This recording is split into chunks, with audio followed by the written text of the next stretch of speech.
So let's go through an example of calculating a prediction interval. In this case, we're going to use the empty cars data set.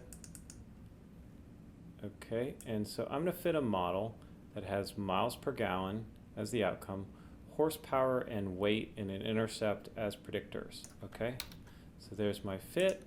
If I do summary fit, you can see there it is. Okay, so if I want to predict at a new car, I'm going to create a new data frame, and I want to predict at a horsepower of 90 and a weight of 2.2. Okay, so then if I do predict, fit, and new data equals new car, okay, it gives me my prediction, 25.8 miles per gallon. Note if I do predict of my fit, of my linear model fit without any arguments, okay, it predicts for all the existing x values. It gives you x beta for all the, it basically gives you x beta hat, where x is the observed design matrix. Okay, so it gives you the y hat values from from all the observed x values. Okay, now if I want to predict at this new data set, but I want a confidence interval for the prediction surface, the two-dimensional prediction surface, then I want to put confidence, and it gives you the fit, which is 25.8. It gives you the lower and upper confidence limits for a 95% confidence interval. Okay, if I do interval equals prediction, then it does the same thing.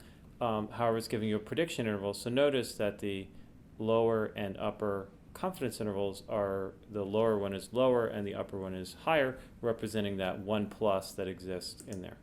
Okay, so let's now do this manually, because in this class we like to know exactly what's going on under the surface. Okay, so I'm going to grab a dplyr, okay, and then my y is my miles per gallon, and my x matrix is the intercept, which is a 1, and I'm just going to grab from the empty cars data set the horsepower and weight, and I like to do that with select, which is I think in the dplyr package.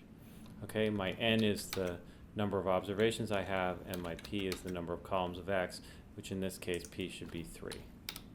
Okay, so 1 for the intercept, 1 for horsepower, and 1 for weight. Okay, so x transpose x inverse is just x transpose x inverse, and then my beta is going to be x transpose x inverse times x transpose y.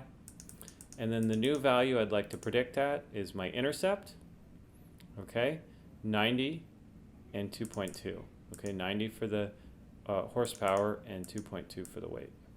Okay, there we go. And then my y hat at that new x value is going to be x naught times beta, but let me get to that in a minute.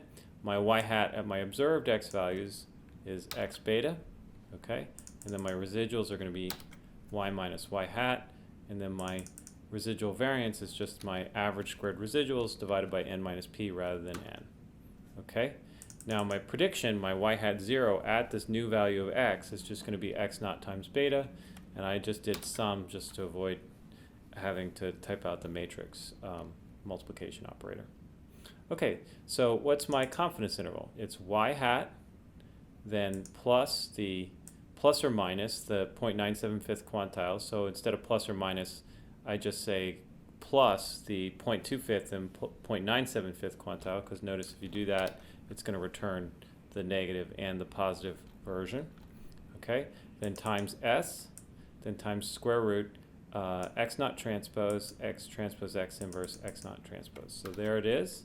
You get 24 to 27, 24 to 27.2, 24.26. So if you go up to our confidence interval, it's 24 to 27.2. Okay, so it's the same thing.